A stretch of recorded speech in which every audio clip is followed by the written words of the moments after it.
This is CBC Winnipeg News.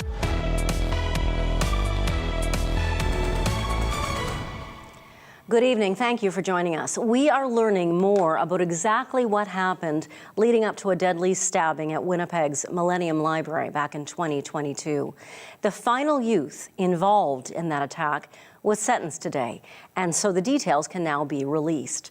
The assault took the life of a 28-year-old man and closed the downtown library for weeks. The CBC's Caitlin Gowerlich was in court for the sentencing. Prosecutors called it a horrendous swarm attack. It rattled downtown Winnipeg and devastated the family of 28-year-old Tyree Kaye. Today in court, Kaye's mom spoke directly to the last of the four youths who pleaded guilty to killing her son. She tried to convince him to turn his life around. Outside of court, she said she was relieved to finally be able to move on. I don't know how to hate people. And as much as if you were to ask me this like a year ago, my answers would have been different. But I need to move forward. Kaye died in December 2022 after being attacked at the Millennium Library by four teens. None can be named under the Youth Criminal Justice Act. But we can now share details for the first time about what happened. Court heard the teens had gotten kicked out of the library before getting into a confrontation with Kaye that day. One of the teens pulled out a knife, and the group chased Kaye into the library, where he was stabbed 3 times.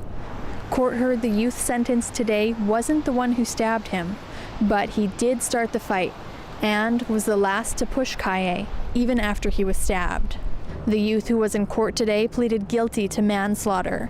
He was given credit for a year of time served, plus 10.5 more months in custody, and another year under a conditional supervision order.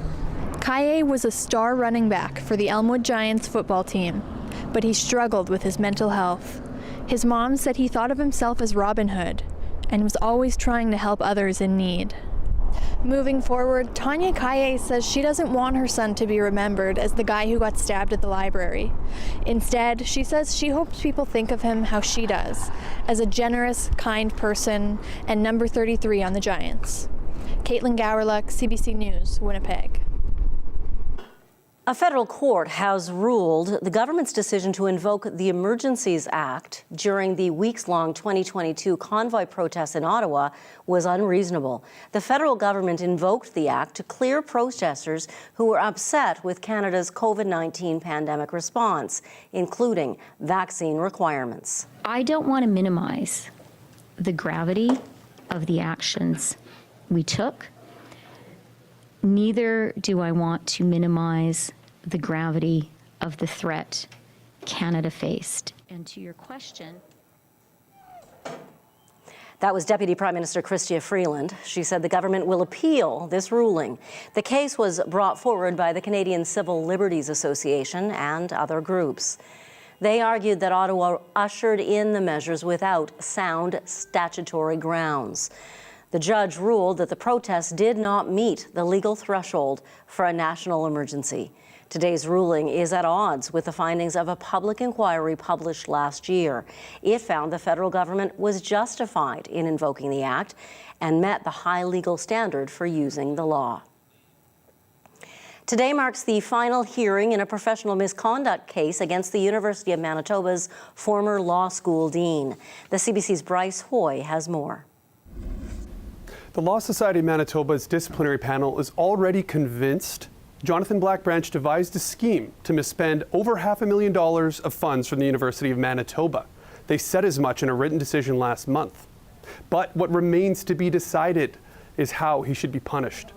Today, a lawyer representing the Law Society argued for nothing less than disbarment. Rocky Kravetsky says Blackbranch engaged in a pattern of dishonesty and manipulation. Blackbranch left his post at the University of Manitoba in early 2020. And last fall, we learned that Blackbranch misused over $500,000. Now, most of it came from a university endowment fund meant for student development. But Blackbranch used about $470,000 for his own development at Ivy League schools. Now, Kravetsky says the university has reimbursed that amount to the fund. The Law Society says Black Branch also filed many false expense claims from restaurants like the Members-Only Manitoba Club. And last month, the disciplinary panel found that Black Branch breached his integrity as a lawyer. Kravetsky today imploring the panel to send a strong message that you don't get to do the kinds of, quote, morally reprehensible, fraudulent things that he did and call yourself a member of this profession. The Law Society's disciplinary panel is expected to decide soon on whether to disbar Black Branch. Now, he never showed up for the hearings in Winnipeg, and Black Branch is also licensed to practice in the UK. Kravetsky says he plans to reach out across the pond to inform regulators there if Black Branch is disbarred here. Bryce Hoy, CBC News, Winnipeg. In a few months, we will all say goodbye to IG Field. The stadium's not going anywhere, but its name is. Today, we are welcoming Princess Auto as our new stadium rights partner as we lead into the 2024 season. The home of the Winnipeg Blue Bombers will be renamed Princess Auto Stadium beginning this April. Winnipeg-based tools and equipment retailer Princess Auto reached a 10-year sponsorship deal with the Winnipeg Football Club. The team announced the naming rights agreement today. This is a 10-year commitment, and I hope it is noticed by everybody that we're not just dipping our toe into this thing, that we're all in, like our customers across where they roll up their sleeves and they get in. We plan on being partners and active partners with this club for the next 10 years. In April, new signs will go up on the stadium, which of course has been IG Field since it was built more than a decade ago. Doctors Manitoba is back with a winter edition of its Getting Healthy Challenge. The group wants to share advice and tips to help you improve your health during this chilly season. CBC's Zubina Ahmed reports. Whether it's winter skating or working out in the gym, Doctors Manitoba wants you to be more active this season. They launched the second edition of Getting Healthy Challenge. A survey we did last year found that over 80% of Manitobans said they aren't doing enough or could do better in being healthy. Winter's a tough time, we get that. They're long, it's dark, it's tough to get fresh vegetables, it's tough to get outside. That's why you get rewards for taking up the challenge. With one simple step, we want you guys to enroll in the campaign, and we're actually going to be offering numerous prizes, and the grand prize is actually 6 months of free groceries, valuing up to $5,000. With inflation, we are well aware that this is a challenge for everyone to live healthy. Doctors Manitoba has a few ideas to get you moving this winter. Take some easy steps by using the stairs, or get off the bus stop one stop earlier. Then there's walking the dog, shoveling the snow, and taking some micro breaks in between work hours. Hey! To encourage more skiing, the Winnipeg Trails Association and Assiniboine Park Conservancy announced a new partnership. Come ski with us. If you don't like to ski, we have kick sleds. If you don't like that, then you can use snowshoes. And no matter what your ability is, we have supports for you, including sit skis so that people, for example, who use wheelchairs can come ski with us. Dr. Borodsky says another important part of being healthy is regular checkups, cancer screenings, immunizations, and getting more sleep. The Getting Healthy Challenge contest runs until February 15th. Zubina Ahmed, CBC News, Winnipeg. And I bet those doctors, when they were planning their news conference today, were hoping to do it on the Nestawaya River Trail. Alas, time appears to be running out for Winnipeg's famous river trail. It still is not open, and although its builders are hopeful, there's no guarantee it will open this season at all. CBC's Cameron McLean reports. These workers are the only people on the river rights at the Forks this afternoon. It's January 23rd, and the trail still hasn't opened to skaters. That's disappointing for winter enthusiasts like Heather Hynam.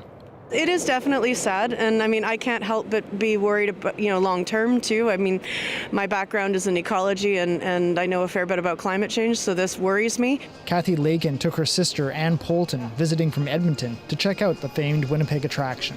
I really wanted to show her how busy it was and how many people came down here, and it was just an exciting place to be. The recent stretch of unseasonably cold temperatures wasn't long enough to make up for the mild start to the winter.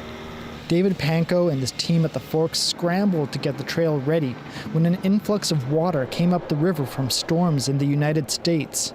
We were just about to open the river trail and when the flooding came, so it basically brought an extra 3 feet of water. Since it first opened in 1990, the only year the trail hasn't opened was in 2020 due to poor ice conditions. Its previous latest opening date was January 21st in 2016. Though the forecast is calling for warmer temperatures in the coming weeks, crews are still trying to get the ice ready. Spokesperson Zach Peters says the ice needs to be at least a foot thick for the trail to open. We are at the beck and call of Mother Nature in terms of making sure the trail stays open as long as possible, but we only do so as long as it's safe. Since records were kept in 2008, the shortest river trail season was 33 days in 2017. Kirill Dmitry is experiencing his first Winnipeg winter after arriving from Ukraine a month ago. While he likes skating under the canopy, he can't wait to get on the river. Oh, I like to be very fast, and skating it's for just run but on the and slide. While Forks officials can't say exactly when the trail will open, they are hopeful that people will skate on the river for at least part of this winter season. Cameron McLean, CBC News, Winnipeg.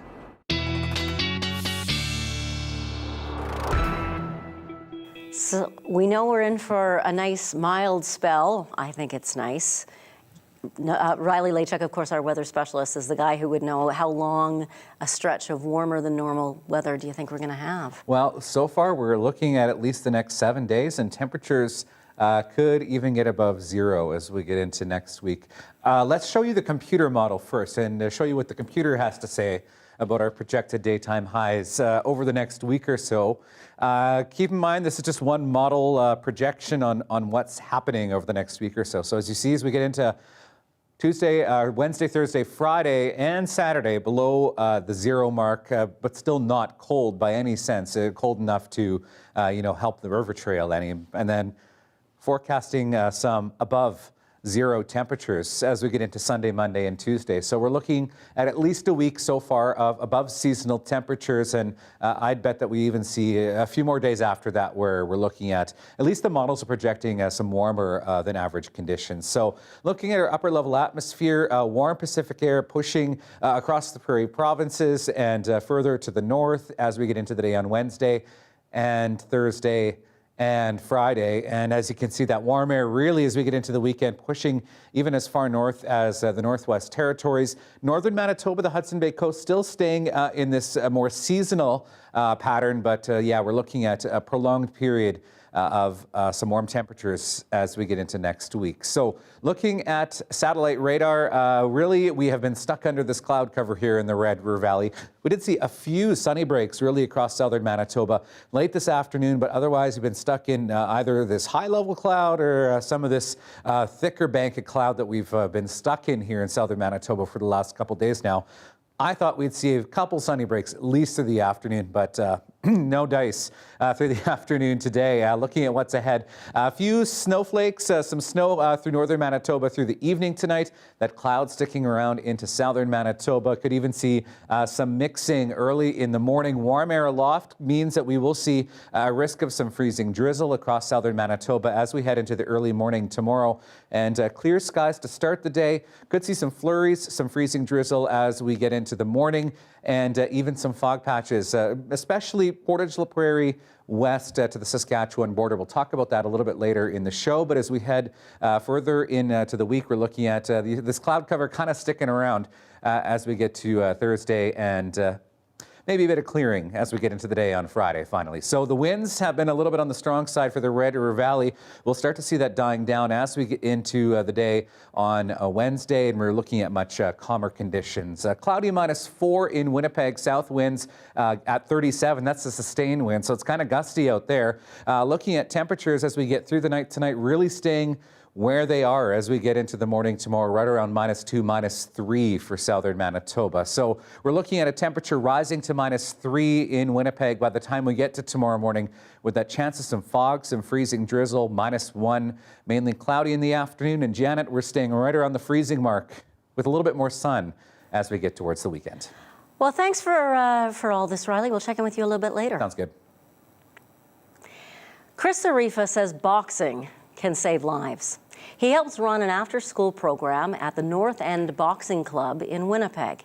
Youth violence, as you know, is a huge concern for the community. Chris says the power of fitness and discipline has been tremendously helpful to the young people he's met, especially those who have a troubled past. CBC's Jim Agapito and videographer Jason Empson were there for one of Sarifa's classes. Let's go. Attack, move. On that bell, start with that jab.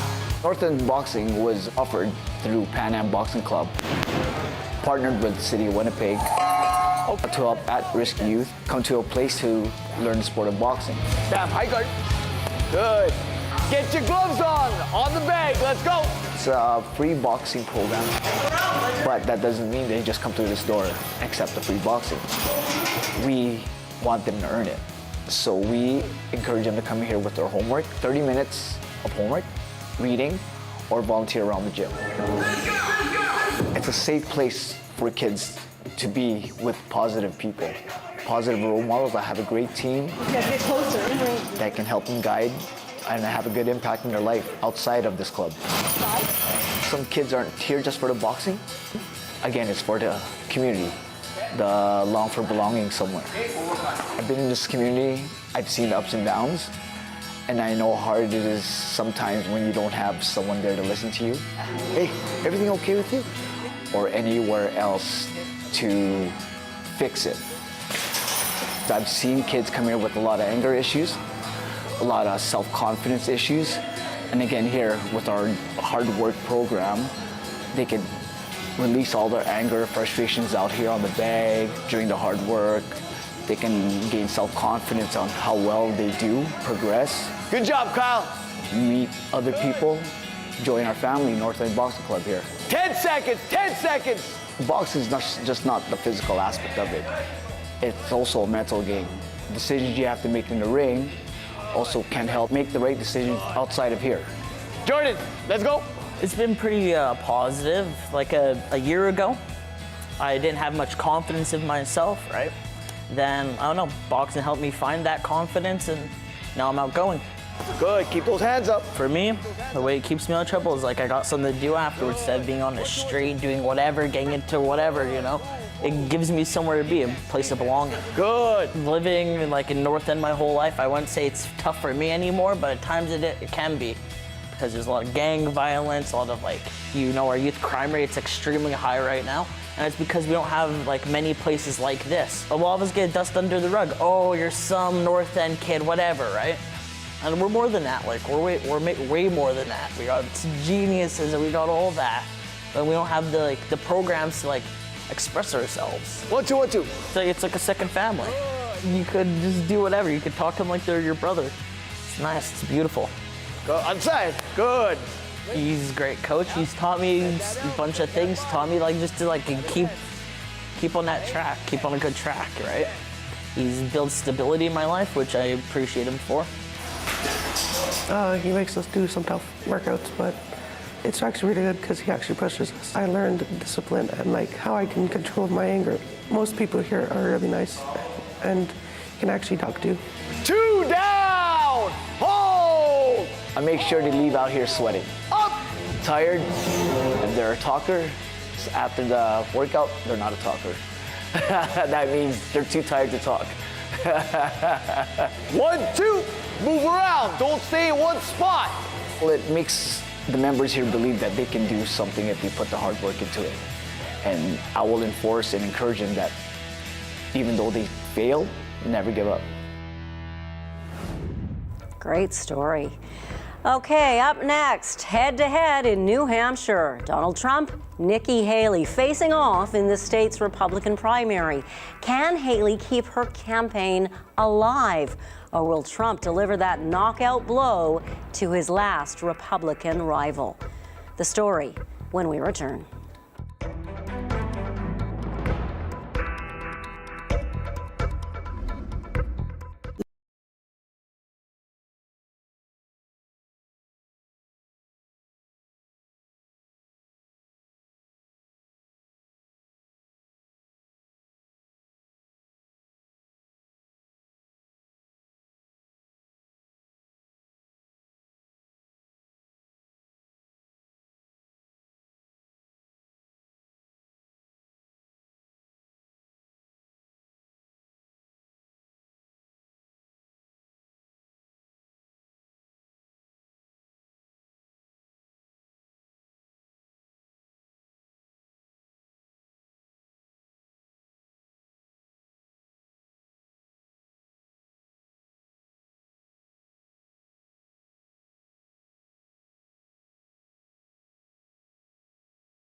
Republican presidential hopeful Nikki Haley jumped out to an early lead today in the primary voting in New Hampshire. But she faces an uphill battle against her rival Donald Trump to be the Republican presidential nominee. CBC's Katie Simpson has the details. This could end up being a very significant day for former U.S. President Donald Trump. If the polls are right, it is looking like he's about to bulldoze his way to another victory on the long quest to become the Republican nominee for president. Now, he is facing some intense competition from Nikki Haley. She is the candidate who has firmly taken up the space as the not Trump option. Now, polls are showing that Donald Trump has a significant lead in this state, and voters we spoke to outside of polling stations, whether they support Donald Trump or not, they certainly find him a divisive figure. I'm positive, 100% positive, President Trump is going to win in a landslide. I think our country's a disaster right now, and I think that Canada is probably feeling some of the disaster as well because they're right next to us. We love our Canadians, and I think that the economy is terrible right now. Our border's a disaster. President Trump was keeping this country running. The economy was great, and people, young kids can't even buy their first home now. People are living at home, saving money because it's ridiculous, the interest rates. So I would like to see President Trump win. I'm sure he's going to win. And I think Nikki Haley should pull out at this point. I am embarrassed to say that I'm an American. When we have people like that certain person that's been indicted running for high office in this country, I'm embarrassed. It's not necessarily realistic for the Nikki Haley campaign to expect a win in New Hampshire. What they seem to be aiming for is a strong second-place finish, showing voters that they can remain competitive with Donald Trump. If not, it could affect her ability to bring in donations. It could hurt her campaign financially. And then she will face some very difficult questions about whether it's time to pack this in. Now, she has scheduled some events for the next state, South Carolina. It's her home state. She certainly is trying to hang on to put up a strong performance in South Carolina. Katie Simpson, CBC News, Nashua, New Hampshire. Edmonton's police chief says a heavily armed man allegedly acted alone when he entered City Hall today, fired shots, and threw a Molotov cocktail from the building's second floor. An Edmonton City Council meeting was happening at the time. It was recessed immediately. The building was evacuated. A grade 1 class was also visiting City Hall. Police arrested one person and conducted a search of the building. Thankfully, no one was injured. The mayor and city councilors were in a meeting of their emergency advisory committee when loud bangs were heard in the building. A man is in custody. An investigation is underway. Federal New Democrats are in Edmonton right now holding a caucus retreat. Among the items on the agenda are the party's plans for the next election. Conservatives want to make life harder for you by cutting the things that you need, your pensions, your health care, and the Liberals and Justin Trudeau are out of touch. We want to show Canadians that there is an option, there is an alternative. We'll be there for you like we have in the past. We'll continue to fight for you. You can trust us. During the 3-day session, the caucus will talk about health care, inflation, and housing affordability. The party will also discuss the confidence and supply agreement with the minority Liberal government.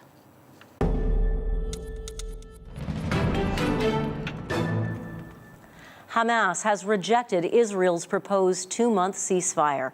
Israel says it is willing to trade Palestinian prisoners, including top Hamas officials, for the hostages still being held in Gaza.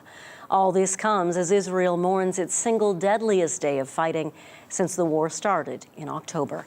CBC's Sasha Petrusik has the latest. In the rain of Tel Aviv, they marched and mourned. In Jerusalem, they remembered a 23-year-old reservist with prayers and honors. He died on a dangerous mission with no chance to tell his family. We didn't know he went in. We didn't know we were supposed to worry about him. After the deadliest day of conflict for Israel, 24 soldiers were buried today. 21 of them died in a single incident just inside the border with Gaza when mines they were setting exploded, hit by a Hamas rocket. I grieve for every one of them in this unjust war, says Prime Minister Benjamin Netanyahu, a war he vows to continue until total victory. In previous conflicts, high Israeli casualties have turned the public against wars. Less so now, it seems. That's horrible. That's horrendous. It's terrible. You know, it's our sons, it's our brothers. It's terrible. But we got to do what we got to do so that October 7th doesn't happen again. Allahu Akbar. There was grieving in Gaza too, as Palestinian families buried their dead on the grounds of a hospital. It's too dangerous to use cemeteries. Southern Gaza is the scene of heavy fighting, with almost 2 million displaced Palestinians caught with nowhere to hide. With Qatar mediating, talks continue, looking for a ceasefire and a release of Israeli hostages held in Gaza. I can't give you odds on if and when we'll be able to get there, but the conversations are very sober and serious about trying to get another hostage deal in place. Complicated by Hamas's insistence on a permanent ceasefire before anyone is released, and Israel's new bottom line that a ceasefire is impossible while Hamas remains in power. Sasha Petrusik, CBC News, Toronto. A 2-month-old immigration program for relatives of some Canadians has already reached its limit. The goal was to reunite 11,000 Colombians, Venezuelans, and Haitians with their families here. But the process is pricey, and as Nicole Williams reports, one Ottawa man says he is not only out thousands of dollars, his applications to bring his family from Port-au-Prince were rejected. Nixon Valeur and his mom are desperate to save their family. Valeur's 6 brothers and their children all live in Port-au-Prince, Haiti. Since the assassination of the country's president in 2021, Haiti has fallen into chaos. Restricted access to food, water, and medical care, cholera outbreaks, and a rise in rampant gang violence. Then ask people to give money. If they don't give money, they will kill them. They don't care. They can't kill the entire family, gun down the entire family. And then so my family right now, they can't even sleep. It's a situation the international community has been keeping a close eye on, including Canada. In November, the Department of Immigration launched a new program to welcome 11,000 foreign nationals from Colombia, Venezuela, and Haiti. It does recognize the importance of family reunification and indeed our important humanitarian ongoing commitments. Valeur and the rest of his family already here submitted applications immediately. Each person needing paperwork, including police certificates, travel documents, even health screening. None necessarily easy to get in a country like Haiti, and expensive too. But despite paying thousands of dollars and uploading dozens of documents, each application was returned incomplete. And it's now too late for Valeur to resubmit because the program has hit capacity. I feel really speechless, useless, because I don't have any power to do anything anymore. This immigration lawyer says there are often too many barriers for programs like this one. Physical disabilities, language barriers, finances, all hurdles for potential applicants. It's a matter of procedural fairness. The question is, for any application process, it ought to be designed in a way that the individuals do have a fair chance. A spokesperson with Immigration, Refugee and Citizenship Canada says they can be flexible with applications, but only before a program reaches its cap. Nicole Williams, CBC News, Ottawa. Canada Post is honoring North America's first Black female newspaper publisher. We'll learn more about Marianne Shad Carey after the break. Then Riley Lachuk will bring us his look at the Manitoba forecast. You're watching CBC Winnipeg News.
Canada Post is honoring North America's first Black female newspaper publisher.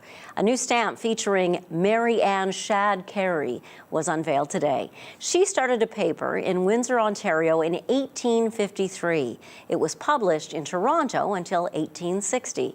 CBC's Meg Roberts has the story.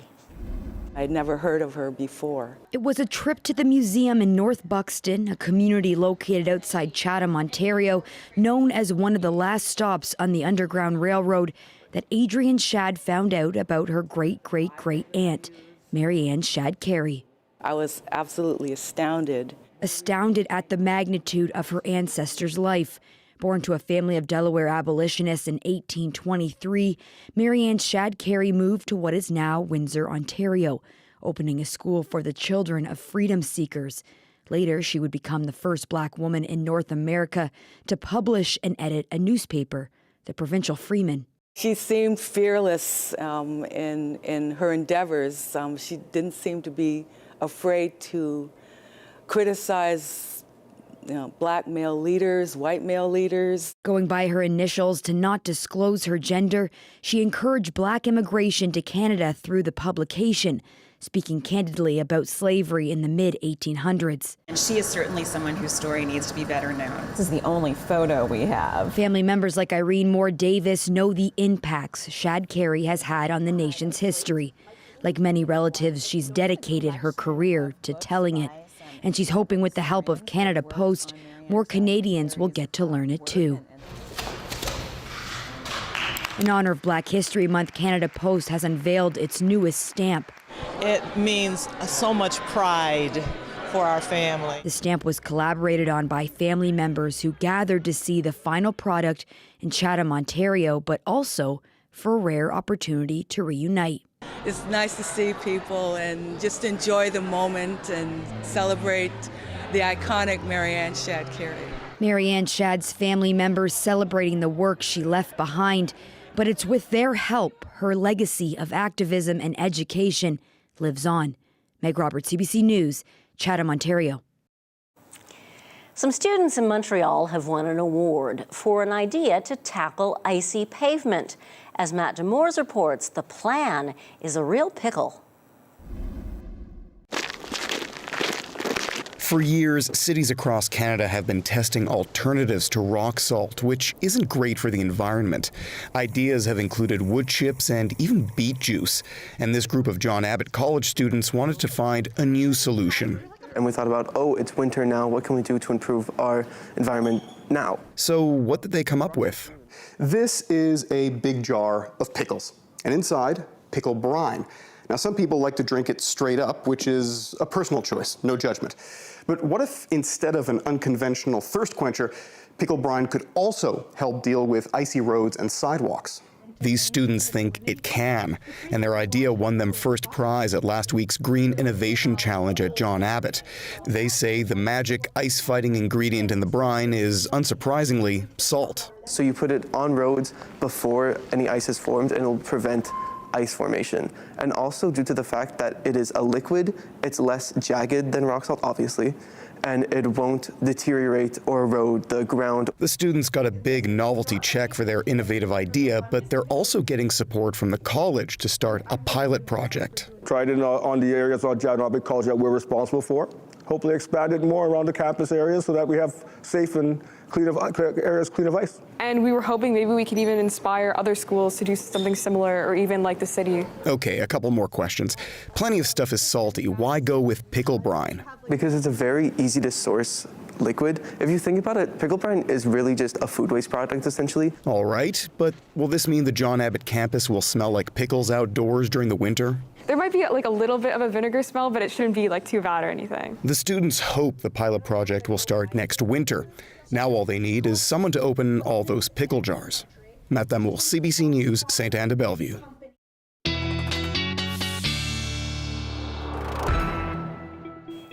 It's a brilliant idea. I bet it smells good too. I bet it does. Now, are we going to need it? Or do we have a lot of ice coming, do you think, in the next little bit? You know, we do have a risk of some freezing drizzle. True. Across parts of southern Manitoba, so might come in handy. you've got some pickle brine hanging around. Fog could be a concern, though, for the early morning hours. We can show you that on the map now. And more so to the west of Winnipeg into the Westman region.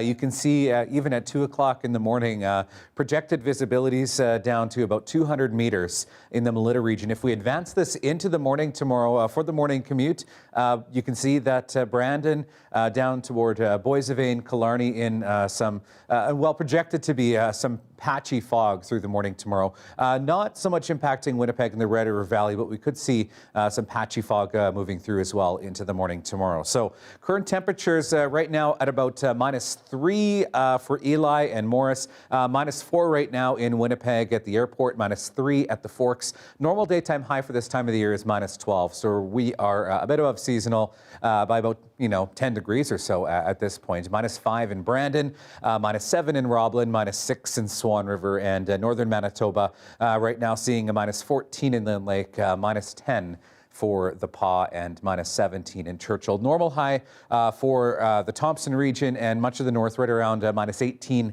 -19. So still above normal for parts of the north as well. So we have a slim chance of flurries and still a risk some freezing drizzle tonight through northwestern Ontario. Less of a chance the further east you are.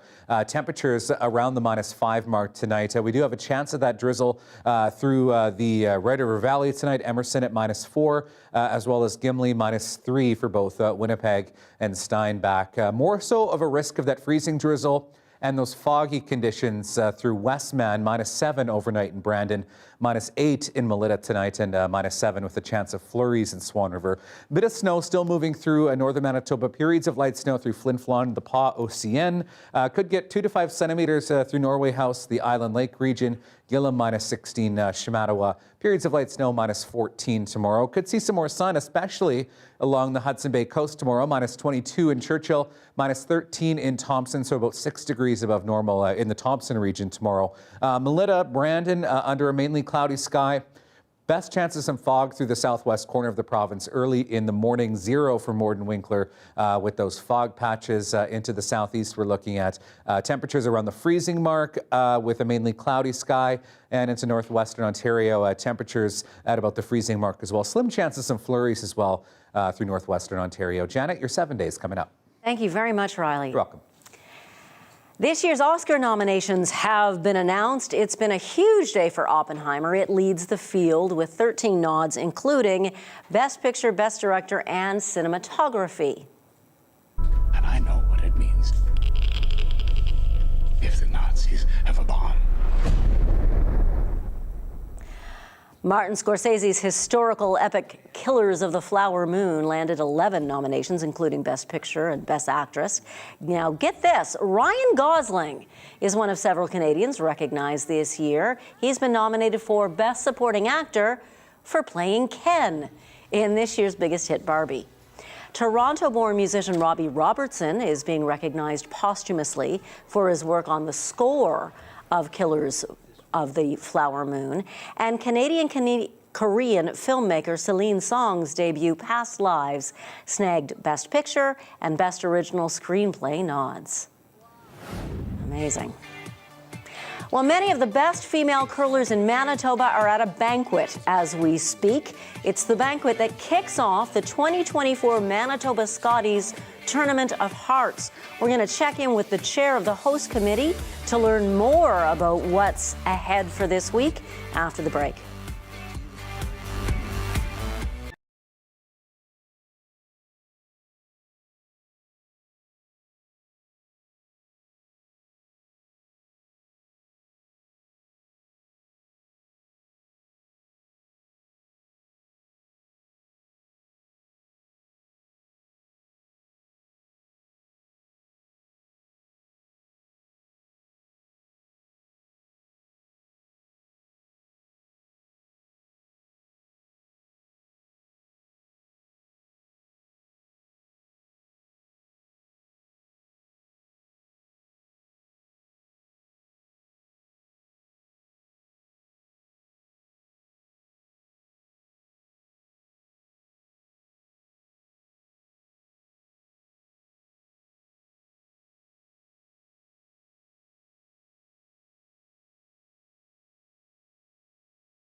If you're a big curling fan, a road trip to Morden might be in order this week.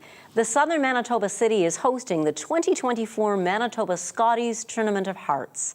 Draws begin tomorrow morning as 12 of the best female curling teams in this province fight for the privilege of being Team Manitoba at the National Women's Tournament coming up in Calgary.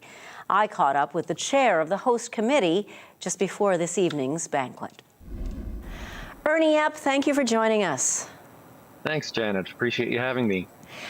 Tell me about the people in your community. How are you feeling about the city of Morden at this point in time? You know, we've got the Scotties coming, and there's lots of excitement in the community. Businesses are putting up decorations. We've got 200 volunteers that some have been working hard, some are about to start doing that. It's exciting. How hard was it to come up with those volunteers? You know, we opened up a link where they could log in and register, and in 3 weeks we had to turn it off because we had our 200 people plus. So it was phenomenal. The response was humbling, is how I would describe it. And you say the businesses in the area are really getting into it and being supportive as well. They have been, and we've had, we had levels of sponsorship, and the top one we had hoped that we would get 2 that would contribute to that level, and we had a positive challenge of trying to figure out a way to accommodate 5 of them. So it's been beyond our expectations. You're making this being the host committee chair business look easy. Yeah, well, you know, it's all about getting really good people that are really good fits for the jobs that they have to do, and that was kind of how I did my career, and that's the way I wanted to set this up. So got some good people to be at the top, and they found good people all the way down. We've got some pictures that we're showing right now from last year's Manitoba Scotties. Tell me about the competition this year and the level of curling you're expecting to see. Well, so we've got 12 teams that are going to be here in Morden. Of those 12, you know, some of them are in the top 20 in the world. They all know how to make shots that I wish I knew how, and so the level of curling is going to be really, really great. If people love curling, here's a place to be for the next few days, for sure. For sure, and the city's got a buzz about it. How long has it been since it hosted the Scotties? 2003 was the last time, so we were overdue. You know, in the past few years, the challenges that people have had, when I was asked to chair this, I looked at it as a way to bring the community together, to focus on something that was positive for all of us to enjoy. My expectation is this is going to be fun. Now, when we think of Morden, we often think of Morden, Winkler, and the surrounding community. This isn't just a Morden thing. You have to have excitement throughout the region. You know, it's happening in Morden. We have corporate sponsorship from the surrounding communities. We also have volunteers. I know that there's volunteers that are coming from Carman, certainly from Winkler. Most, of course, are from Morden. But the curling community doesn't have, it's not the same border as the city of Morden. Though the city of Morden has been a phenomenal organization to work with. You know, they're providing this facility without us having to pay for it. So it's pretty great. You talked about the curling community. You use that term. The curling community in Manitoba is incredibly strong. Where do you think that strength comes from? I think it's historical. Morden's one of the first 7 curling clubs, or one of the 7 curling clubs that started the Manitoba Curling Association back in 1888. And today it's all about the junior program, and you know, some of the funding that we are raising is with the intent of using that for future curling. Ernie Epp, thank you so much for your time today. Thank you. I really appreciate you having me. Riley Lay checks in next with your 7-day forecast, and then we have a daily lift to send you off with a smile. You're watching CBC Winnipeg News.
Well, let's take a look at the weather conditions for tonight and tomorrow morning. So we're going to see a rising temperature as we get through the night tonight through the Red River Valley, rising to -3 through the night tonight with that risk of freezing drizzle. So be careful if you're going to be out on the roads, just because we could see some of that freezing drizzle moving through. Fog patches developing overnight tonight. We could see some of that in the morning, waking up to a -3 in Winnipeg, up to -1 by the time we get into the afternoon tomorrow with mainly cloudy sky. I'm a little optimistic putting a little bit of sun in there. I think we'll see a little bit of sun as we get into the afternoon tomorrow. -1 for Friday with a clearing sky. Then we get sun and clouds and temperatures at the freezing mark by the time we get into next week.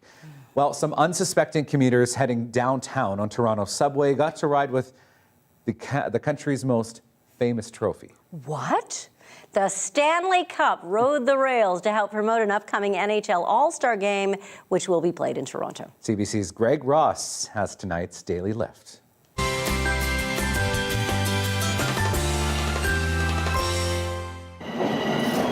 It started as a typical morning commute.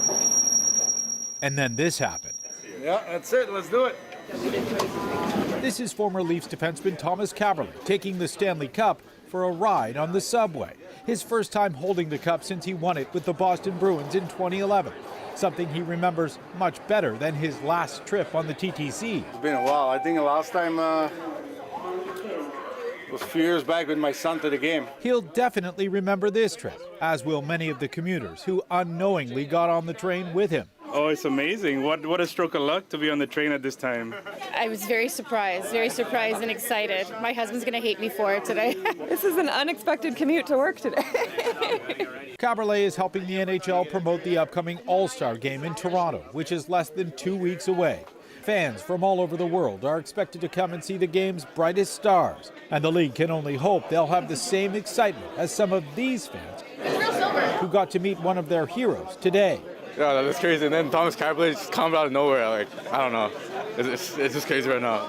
He's shaking. Yeah, right I'm now. like, He's disbelieving. Yeah. After his subway ride, Kaberle took time to sign autographs and pose for pictures at Union Station. Thank you. Thank you so much. This man waited in line for a chance to meet him, even though it made him late for class. I think it's worth it. I could do 5-10 minutes late. I think it's worthwhile. And worthwhile for Kaberle as well, who was happy to have another day with hockey's biggest prize. Do you ever get bored of being around this thing? No, never. Hockey is my life, right? So, and it never gets old. All-Star festivities run between February 1st and 3rd, and of course will include a skills competition and all the games, which will be played right here at Scotiabank Arena. Greg Ross, CBC News, Toronto. You know, I would pick being late for class for that too. I probably would. I can't imagine what that would be like, just like imagine getting on the bus or like the subway in Toronto, honestly. Yeah. It's just not, huh? Yeah, exactly. What a shocker. My goodness. It would make my day, it would make my week. Probably make my month too. It's probably a very clever thing to do because everybody's taking pictures and putting it on social Everybody's media, going to take pictures, see it on social media, and get a little bit closer to the game. Good. Maybe buy some tickets for that All-Star game. Thank you for being with us. Drive safely. It's going to be slippery out there. See you at 11.